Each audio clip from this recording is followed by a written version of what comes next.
아버지의 말씀 같이 읽고 말씀 나누겠습니다. 요한복음 21장 15절부터 18절입니다.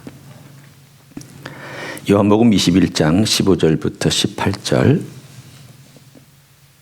저 여러분이 한 절씩 교독합니다. 그들이 조반 먹은 후에 예수께서 시몬 베드로에게 이르시되 요한의 아들 시몬아 네가 이 사람들보다 나를 더 사랑하느냐 하시니 이르되 주님 그러하나이다. 내가 주님을 사랑하는 줄 주님께서 아시나이다. 이르시되 내 어린 양을 먹이라 하시고 또 두 번째 이르시되 요한의 아들 시몬아 네가 나를 사랑하느냐 하시니 이르되 주님 그러하나이다. 내가 주님을 사랑하는 줄 주님께서 아시나이다. 이르시되 내 양을 치라 하시고 세 번째 이르시되 요한의 아들 시몬아 네가 나를 사랑하느냐 하시니 주께서 세 번째 네가 나를 사랑하느냐 하심으로 베드로가 근심하여 이르되 주님 모든 것을 아시오매 내가 주님을 사랑하는 줄을 주님께서 아시나이다. 예수께서 이르시되 내 양을 먹이라. 내가 진실로 진실로 네게 이르노니 네가 젊어서는 스스로 띠띠고 원하는 곳으로 다녔거니와 늙어서는 네 팔을 벌리리니 날이 내게 띠띠우고 원하지 아니하는 곳으로 데려가리라. 아멘. 주님께서 부활하시고 나서 제자들을 갈릴리 바다 호숫가에서 이른 아침에 만나셨죠. 예수님께서는 딱 네 마디만 하셨습니다.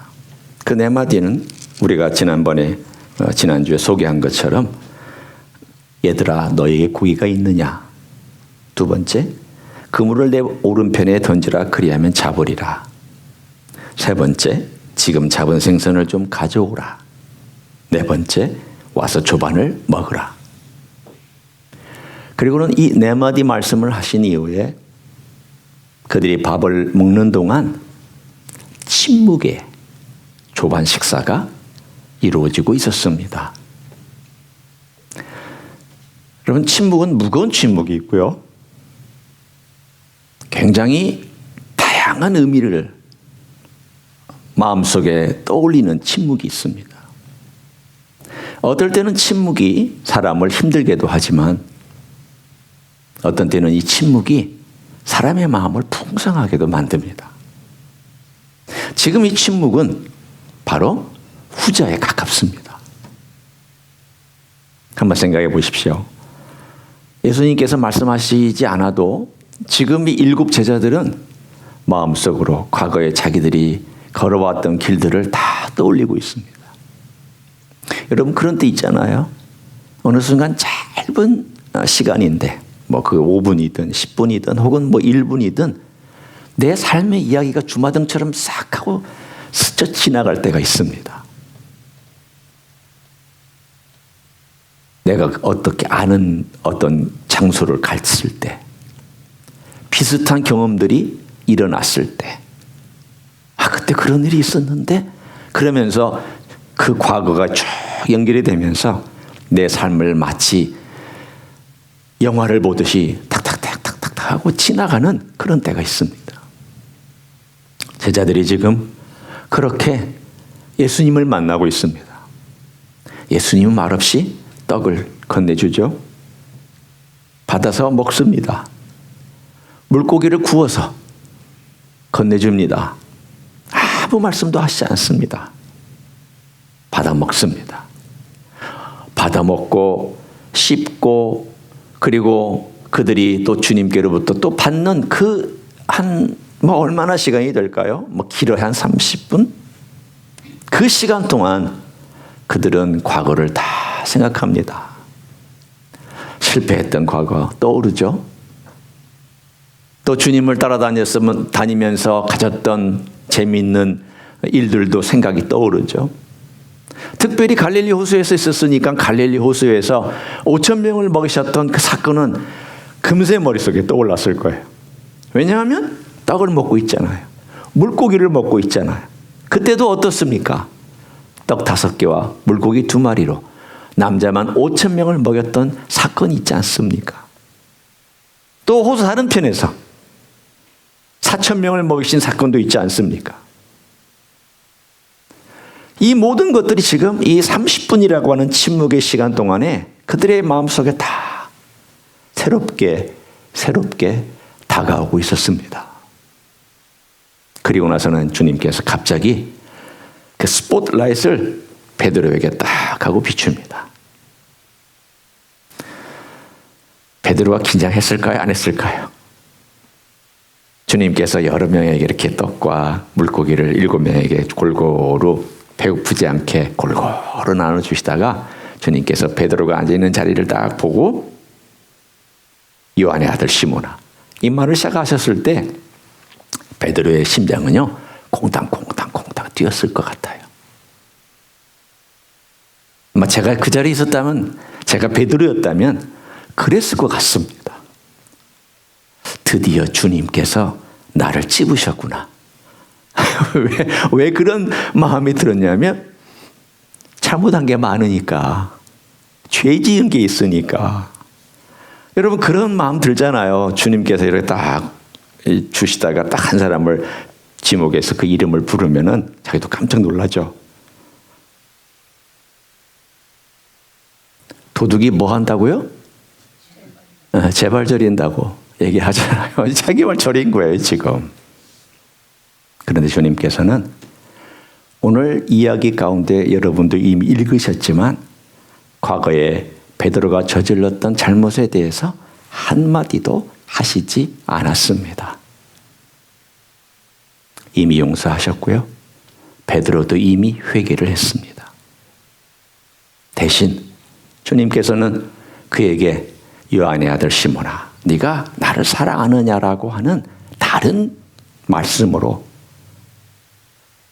부정적인 생각이 베드로에게 있었을지는 몰라도 그 부정적인 생각과 그 에너지를 긍정적인 것으로 바꿔주셨습니다. 참 주님 놀라운 분이에요. 제자들과 함께 7명과 함께 밀당을 나누셨죠. 그 밀당도 말씀으로 나누신 게 아니에요. 침묵 가운데 밀당을 나눴어요. 수많은 감정들이 오가도록 주님은 풀어주셨어요. 그러다가 싹 잡아당깁니다. 누구를 잡아당기고 있냐면 베드로의 경험을 잡아당기고 한 곳으로 초점을 맞추며 집중하도록 만드셨습니다. 그 경험이 뭐냐? 사랑이란 단어입니다. 이 세상에 무엇보다도 제일 중요한 사랑이란 단어에 주님은 다른 제자들의 초점도 맞추지만 베드로의 모든 초점과 인생의 초점을 그 한 단어 속에 맞춰서 말씀하고 계십니다.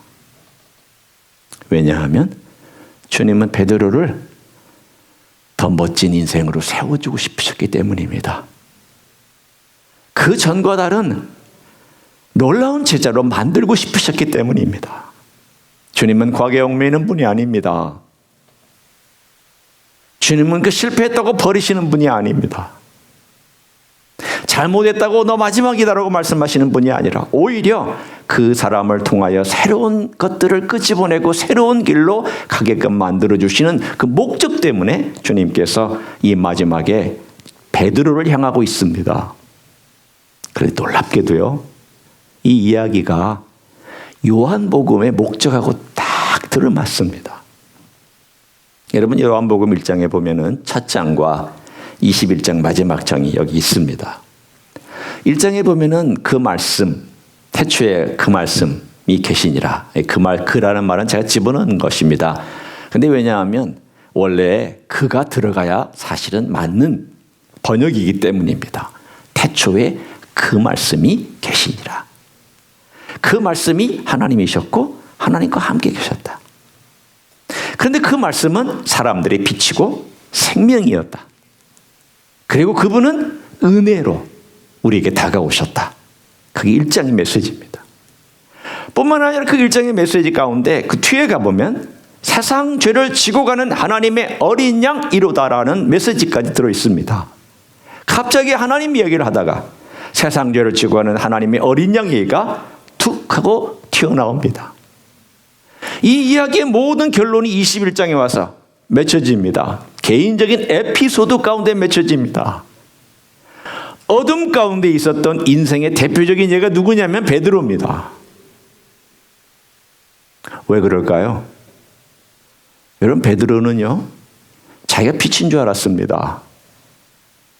자기가 예수님을 사랑하는 줄 알았습니다.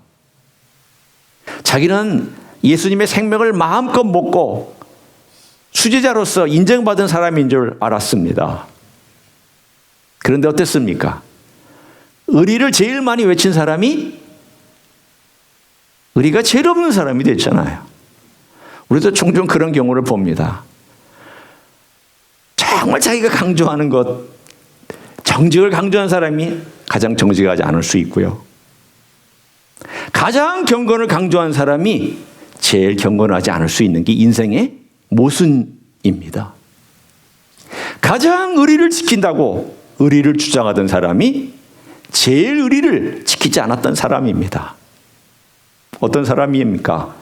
그는 어둠 가운데 있었죠. 생명을 잃어버렸죠. 그리고 사랑은 더더군다나 잃어버렸습니다. 그런 주님께서 개인적으로 찾아와서 7명을 만나고 그리고 더 개인적으로 베드로를 만나면서 베드로야, 너 어둠 가운데 있지만 내가 다시 빛으로, 따뜻한 빛으로 너를 비춘다. 베드로야, 이 떡을 먹듯이 네가 내 생명을 먹고 다시금 생명의 사람으로 살아가기를 원한다. 베드로야, 네가 내 사랑을 먹고 네가 나를 사랑한다고, 나에게 충성한다고, 배반하지 않겠다고 했던 그 모든 배반을 뛰어넘는 그 사랑을 내가 너에게 주노니 너도 그렇게 해라. 예수님의 빛과 생명과 사랑이 이 한 스토리 안에 다 들어있습니다. 그럼 어떻게 해야 베드로가 더 나은 인생으로 살아갈 수 있을까? 그 이야기의 첫 번째 시초를 여는 단어가 요한의 아들 시몬이란 단어입니다. 왜 예수님은 베드로야 해도 되는데 이름을 바꿔줬으니까 베드로야 해야 하는 것 아닌가 하는데 왜 요한의 아들 시몬이라고 말씀을 하셨습니까? 요한의 아들이란 말은요, 보통 이 가계를 설명할 때 쓰는 표현이죠. 어느 집안의 누구의 아들이다. 그렇지만 이것은 또 다른 의미가 있습니다. 베드로의 혈통과 베드로의 육신을 얘기해 주고 있는 내용입니다. 베드로가 가지고 있는 육신이 뭐냐면 아버지로부터 물려받은 것들이에요. 아버지로부터 물려받은 것들은 뭐냐면 육신적인 것들이에요. 이 육신적인 것들은 어떤 특징을 가지고 있느냐 하면 예수님을 알지 못해요. 하나님을 알지 못해요. 요한복음 1장에 나오는 이야기 중에 뭡니까? 이것은 혈통으로나 육정으로 나지 아니하고 라고 되어 있습니다. 주님 말씀하신 내용이 이것입니다. 베드로야, 네가 나에게 왔지. 그리고 내가 너를 선택했지. 나를 3년 동안 따라다녔지. 그리고 나는 결정적인 순간에 실패했지. 그리고 두려워 떨었지.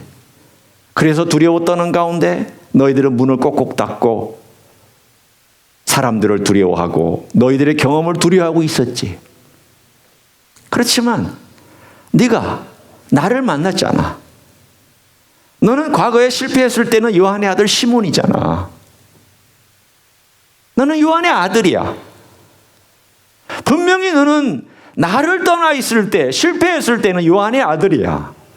그러나 내가 요한의 아들인 시몬인 너에게 찾아와서 너를 다시 회복시켜주고 싶어하는 내 마음을 알고 있느냐?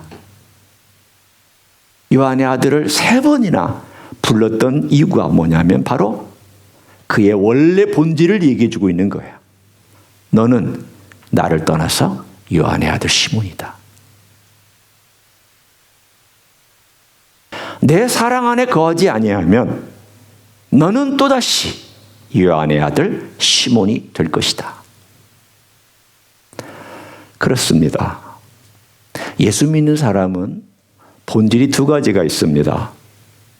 하나는 요한의 아들 시몬의 본질이 있고 또 하나는 베드로의 본질이 있습니다. 요한의 아들 시몬의 본질은 육정과 혈통과 자기 욕심과 욕망대로 살아가는 본질이고 또 하나는 베드로의 본질인데 이것은 예수님께서 부여해 주신 그러한 본질입니다.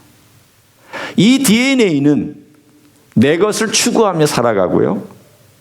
내가 원하는 것들을 목표를 두고 살아갑니다. 그러나 베드로의 본질은 하나님, 예수 그리스도를 따라가는 본질입니다. 이 두 가지가 우리 안에는 항상 갈등하며 싸우고 있습니다. 이걸 어떻게 내가 베드로처럼 살아갈 수 있느냐? 다 하나예요. 사랑에 머물러야 됩니다. 주님께서 말씀하시는 내용이 그거예요. 저는 과거에 젊었을 때 이 사랑이란 단어는 설명을 했고 말은 했지만 사실은 그 정확한 깊이와 의미를 잘 몰랐던 그런 시간들을 보냈습니다. 그런데 시간이 갈수록 맞아. 기독교는 사랑이야. 그리고 그 사랑은 내가 남을 사랑하고 내가 다른 사람을 사랑을 베푸는 게 그 사랑이 문제가 아니라 항상 예수님께서 나를 사랑하신다라고 하는 그것을 내가 얼마나 이해하고 얼마나 받아들이고 얼마나 느끼고 그것을 내가 얼마나 체험하느냐, 그것에 의해서 내 삶이 결정된다라는 것을 깨닫기 시작을 했습니다. 베드로에게 알려주는 것도 마찬가지입니다. 베드로야, 내가 너를 사랑한다. 내가 너를 용서했고 너를 찾아왔다. 너는 내게 속해 있고 나는 너를 버리지 않는다. 내가 너 실패한 거 용서했고 내가 다시 너를 제대로 세우기를 원하고 내가 너와 함께 가기를 원한다. 그런데 너가 항상 알아야 될 게 한 가지가 있다. 너는 늘 시몬의 아들이라는 위험에 노출되어 있다. 그렇게 하고 싶은 욕망이 있고 그렇게 살아갈 만한 환경과 조건들이 있다. 그리고 네 안에는 그 시몬의 아들 요한의 아들 시몬이 늘 잠자고 있을 것이다. 그러나 내가 오늘 너에게 묻는 이 질문과 대답을 통해서 너는 베드로로 살아가기를 원한다. 그게 뭐냐면 요한의 아들 시몬아, 네가 나를 사랑하느냐? 이 질문입니다. 예수님의 사랑에 대하여 예수님께서 물었던 것은 사랑에 대한 대답입니다. 어떤 것도 사랑을 대신할 수 없습니다. 절대 대신해서도 안 됩니다. 충성, 사명, 목표, 업적, 위대한 일, 성공, 성과, 이것으로 그 사랑 대체해버리면 안 됩니다. 그 사랑에 대하여 주님께서 베드로에게 3번이나 말씀해 주셨습니다. 베드로야, 네가 날 사랑하냐? 네가 날 사랑하냐? 네가 나를 사랑하느냐? 이 사랑에 대하여서 주님께서 듣고 싶은 메시지는 예, 제가 주님을 사랑합니다라고 하는 메시지예요. 베드로가 비록 근심하면서 마지막에는 대답을 했지만 그러나 주님이 듣고 싶은 대답을 해줬습니다. 그것은 마음속에서 우러나는 사랑이란 단어를 주님께서 끄집어내 주신 것입니다. 베드로의 인생 가운데 사명이 중요한 거 아닙니다. 일도 중요한 것이 아닙니다. 순교하겠다는 것도 중요한 게 아닙니다. 내가 주님의 복음을 전파하기 위해서 목숨 걸겠다는 것도 아닙니다. 주님께서 듣고 싶으셨던 딱 한마디 말씀은 주님, 제가 주님을 사랑합니다 라고 하는 걸 주님은 듣고 싶으셨습니다. 이거 한마디면 돼요. 이 한마디면은 이 세상의 모든 환난과 역경과 그런 것들을 이겨낼 수 있습니다. 왠 줄 아세요? 아까 제가 얘기했잖아요. 임마누엘은 단순히 일방적으로 우리한테 와서 야, 나 싫어하지만 내가 너와 함께 하겠다라고 오신 것이 아니에요.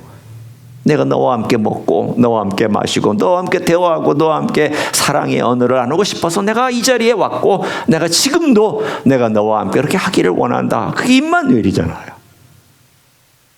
여러분, 회막이라고 제가 말씀드렸죠? 미팅 플레이스라고 얘기했죠. 여러분 함께 만나서 식사하고 교제하는데 한마디도 안 하고 있어요. 상대방이. 나만 얘기해요. 식사 자리가 따뜻할까요? 무거울까요? 인상 딱 찌푸리고 두 사람이 먹고 있어요. 그 식사 자리가 따뜻할까요? 무거울까요? 한 사람만 열심히 떠들고 있어요. 그 식사 자리가 정말 따뜻한 분위기일까요? 아닐까요?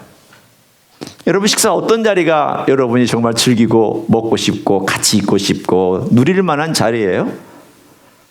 주거니 받거니 그러면서 옛날 얘기도 하고 사소한 얘기도 나눌 수 있는 그런 식사 자리 아니에요? 여러분 그런 책도 있어요. 우리는 사소한 것에 목숨을 건다 이런 책도 있어요. 그런데 우리는 사소한 것에 목숨 걸어야 돼요. 저는 반대로 말씀드리고 싶어요. 같이 식사하면서 사소한 대화. 남들이 들으면 그리스도인들이 영적인 걸 얘기해야지 뭘 저런 걸 얘기하나? 그런 것을 얘기해야 돼요. 사소한 것. 여러분 예수님께 와서 여러분이 예수님과 함께 대화할 때 여러분이 영적인 것만 가지고 예수님하고 대화하세요? 고상한 것만 가지고 와서 예수님께 기도하세요? 정말 형이상학적인 것들만 가지고 와서 예수님께 기도하세요? 예수님과 함께 대화를 나눌 때 그렇게 여러분 하세요? 그렇지 않을걸요? 제가 여러분의 기도를 다 듣지는 않아도 제 기도를 보면 알아요. 뭐냐면 아주 사소한 것 가지고 와서 기도해요. 아주 사소한 감정적인 이야기. 아주 아팠던 이야기. 남들이 들으면 그냥 지나갈 수도 있는 이야기. 그리고 주님 앞에 그냥 얘기할 수도 없는 이런 모든 것들 다 포함해서 아픈 이야기, 기쁜 이야기, 사소한 이야기 다 가지고 와서 주님하고 대화하는 가운데 교제해요. 주님이 베드로에게 원했던 건 뭐냐면 베드로야, 네가 평생 동안 베드로로 살려면 나하고 사랑의 교제를 나눠야 된다. 그렇지 않으면 너는 요한의 아들 시몬으로 돌아가기 쉽다. 네가 베드로로 살려면 내가 너를 사랑한다는 건 늘 알고 있고 너도 나를 사랑한다고 늘 고백하면서 만나야 된다. 다른 거 신경 쓰지 마. 다른 것이 그 관계를 깨트리도록 허락하지 마. 끼어들도록 만들지 마. 이거 끼어들면 넌 또다시 옛날로 끌려가. 여러분 베드로는요 참 그러기 쉬운 사람이에요. 제가 오늘 읽지 않은 본문을 한번 여러분에게 읽어드릴 테니까 베드로가 어떻게 행동하는지 보세요. 19절에 보면 주님께서 베드로에게 너는 나를 따르라 그렇게 했더니 20절에 베드로가 돌이켜서 예수께서 사랑하시는 그 제자가 따르는 것을 봤어요. 요한이죠. 그는 만찬석에서 예수 품에 의지하여 주님을 파는 자가 누구오니까 묻던 자더라. 요한이 분명합니다. 이에 베드로가 그를 보고 예수께 여짜오되 주님 이 사람은 어떻게 되겠사옵나이까? 베드로가 배웠어요? 못 배웠어요? 아직 안 배운 것 같아. 금세 돌아서 가지고 너 날 따르라 그랬더니 이 사람은 어떻게 되겠사옵나이까? 그리고 22절에 주님 그래서 이제 이렇게 얘기를 했습니다. 내가 올 때까지 그를 머물게 하고자 할지라도 네게 무슨 상관이냐? 너는 나를 따르라. 주님 강조하셨어요. 두 번째, 저는 이게 더 재밌다고 생각합니다. 이 말씀이 형제들에게 나가서 그 제자는 죽지 아니하겠다. 해석까지 해줬어요. 얼마나 나대기 좋아하는 성격이에요. 베드로는요 참 나대기 좋아해요. 자기 일에만 신경 써도 지금 주님 따라가는데 바쁜데 이 사람은 어떻습니까? 주님 뭐라고 하셨더니 그 해석은 이세 해석이다라고 다른 제자들까지 다 또 해석까지 다 해주고 돌아다니는 이런 베드로를 주님께서 사랑으로 돌보고 있으니 참 여러분은 어떻습니까? 저는 베드로를 볼 때마다 야, 우리 모습 보는 것 같다. 그 금세 사랑한다고 고백하고는 너 나를 따르라 그랬더니 따르는 것처럼 보이는데 딴 사람 보고 나서 어떻게 되겠습니까? 신경 쓰지 마. 내가 그를 줄지라도 너는 무슨 상관이야 그랬더니 또 한 데 가가지고 다른 제자들에게 쟤 안 죽는데 주님께서 쟤 안 죽는다고 말씀하신대. 언제 주님께서 그런 말씀하셨어요? 자기 해석을 곁들여가지고 막 얘기를 하고 있는 거예요. 이게 우리의 모습이잖아요. 금세 누구로 돌아갔어요? 시몬으로 돌아갔잖아요. 이게 베드로가 가진 유혹입니다. 우리도 쉽게 빠질 수 있는 유혹이에요.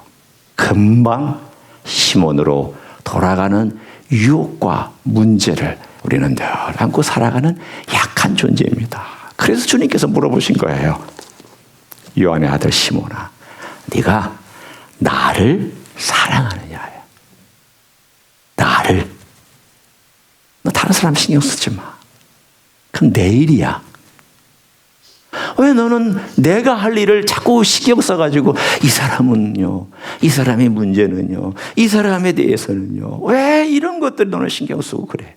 너는 내 양을 먹이는데 나를 사랑하고 나에 고백하고 그 다음 내 양을 먹이는데 신경을 쓰면 좋겠어.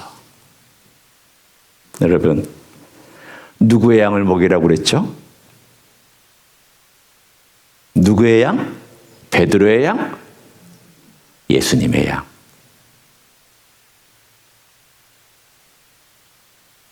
양들은요, 여러 종류가 있죠. 여기 보면 어린 양을 먹이라. 그러니까 어린 양도 있고, 청소년 양도 있고, 어른 양도 있고, 또 바짝 마른 양도 있고, 통통한 양도 있고, 또 털이 많이 풍성한 양도 있고, 털이 별로 없는 양도 있고, 또 잘 들이받는 양도 있고, 또 고분고분한 양도 있고, 또 병에 잘 걸리는 양도 있고, 건강한 양도 있고, 온갖 종류의 양이 있어요. 누구의 양이죠? 예수님의 양이에요. 예수님의 양이에요. 그러면 그 예수님의 양에 대해서 우리가 서로 어떻게 해야 돼요? 내가 함부로 하면 안 돼요. 내 양이에요라고 말씀하셨어요. 예수님의 양이에요. 우리 할 일은 잘 먹이고 잘 대우하고 사랑하고 친절을 베풀고 격려하고 그리고 어떻게든지 세워주려고 하고. 우리 주님께서 원하시는 건 그거예요. 나머지는 내가 알아서 할게. 너는 그거 하면 안 돼. 내 일이야. 베드로야, 너는 자꾸 시몬처럼 하려고 하는데 베드로는 뭐냐? 내가 너를 세웠잖아. 그리고 네 속에는 내 DNA가 있잖아. 그건 성령이 주신 DNA잖아. 그럼 성령께서 원하시는 것을 따라가야지. 너는 왜 자꾸 시몬의 원하는 걸 따라가려고 그러냐? 그렇게 하지 마. 우리 주님께서 이런 베드로 같은 요한의 아들 시몬 같은 나를 찾아오셨잖아요. 얼마나 감사해요. 저는 아마 제가 성경에서 제일 사랑하는 장을 하나 꼽으라고 한다면 저는 요한복음 21장을 꼽고 싶어요. 왜냐하면 저는 베드로하고 성격이 다를 수 있어요. 그렇지만 베드로가 가지고 있는 이 실패나 실수가 제 안에 고스란히 있다는 걸 알기 때문이에요. 그렇지만 이런 못난, 심지어는 사랑 고백하고 뒤돌아서서도 다른 짓 하고 있는 이런 못난 인생과 이런 못난 제자를 주님께서 버리지 않고 같이 해주고 사랑하고 돌보고 또 물으실 거예요.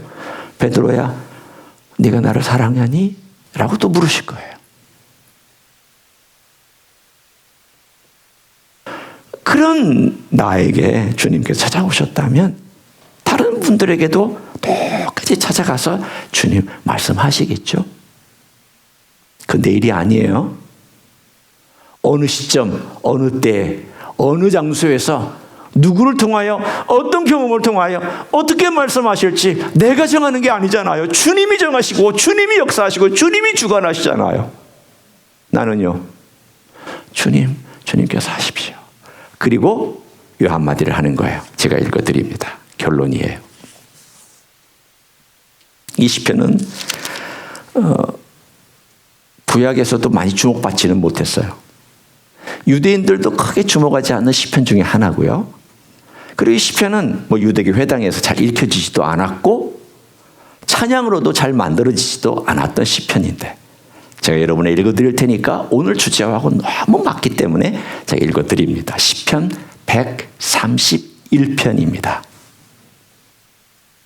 여호와여, 내 마음이 교만하지 아니하고 내 눈이 오만하지 아니하오며 내가 큰 일과 감당하지 못할 놀라운 일을 하려고 힘쓰지 아니하나이다. 다윗의 시편인데 다윗이 고백하고 있어요. 교만하지 않대요. 오만하지 않대요. 이렇게 자랑스럽게 얘기할 수 있는 거는 뭔가 좀 있으니까 그러겠죠. 뭐가 있느냐면 내가 큰 일과 감당하지 못할 일을 하려고 힘쓰지 아니합니다 라고 고백했습니다. 무슨 말이냐면 제가 하나님을 타치하지 않겠습니다. 그 뜻이에요. 하나님이 하실 일을 제가 간섭하지 않겠습니다. 하나님, 저 사람은 어떻게 되겠습니까? 네 일 아니야. 내가 알아서 할게. 하나님, 이 목표는 제가 하고 싶은데 여러 가지 좀 해주십시오. 너무 큰 일, 너무 욕망에 앞선 일들 하려고 하지 마. 너에게 중요한 건 뭐냐? 그 중요한 걸 알려주시는 거예요. 2절을 보세요. 실로 내가 내 영혼으로 고요하고 평온하게 하기를 젖된 아이가 그 어머니 품에 있음 같게 하였나니 내 영혼이 젖된 아이와 같도다. 뭘 강조하고 있는 거야? 나는 하나님의 사랑 안에서 그냥 그 관계를 누리고 그 안에서 평안을 누리고 그분이 하실 일에 대해서 맡겨드리고 나는 그냥 갈게. 그 표현이에요. 여러분, 다윗은요, 남들에 대해서 그렇게 신경 쓰지 않았어요. 그래서 그가 춤출 수 있었던 거예요. 만일 남의 시선을 의식했으면 다른 사람 앞에서 춤 안 춥니다. 미갈이 그걸 저 높은 창문에서 쳐다보고 있다가 아이고 채통머리 없게. 다윗은요, 다른 사람들의 시선을 신경 쓰지 않고 하나님만 바라봤던 거예요. 그게 오늘 이 시편 131편의 배경이에요. 범죄했어요? 뭐라고 고백하냐 하면 제가 하나님께만 죄를 졌나이다. 그 얘기는 이 범죄를 면피하려는 게 아니에요. 다른 사람 죽였죠. 성적인 범죄 저질렀죠. 나 잘못 없습니다. 그 얘기 아니에요. 그는 하나님을 바라보고 있기 때문에 초점을 하나님께 두고 있다는 뜻이에요. 이게 다윗의 가진 정말 위대함이잖아요. 여러분, 다른 사람 신경 쓰지 마세요. 오로지 주님, 주님의 사랑, 주님의 마음, 주님의 기뻐하심, 그리고 주님의 품, 주님께서 주시는 그 놀라운 풍성한 사랑의 메시지, 여기에 내 삶을 그대로 맡기고 여기에 내 삶의 중심을 두면 나머지는요, 이 사랑이 흘러나오면서 해결되어 주님의 뜻대로 이루어질 줄 믿습니다. 사랑하시면 되고 그 사랑을 경험하시면 될 줄로 믿습니다. 그렇게 살아가시길 예수님의 이름으로 간절히 축원합니다. 기도하시겠습니다.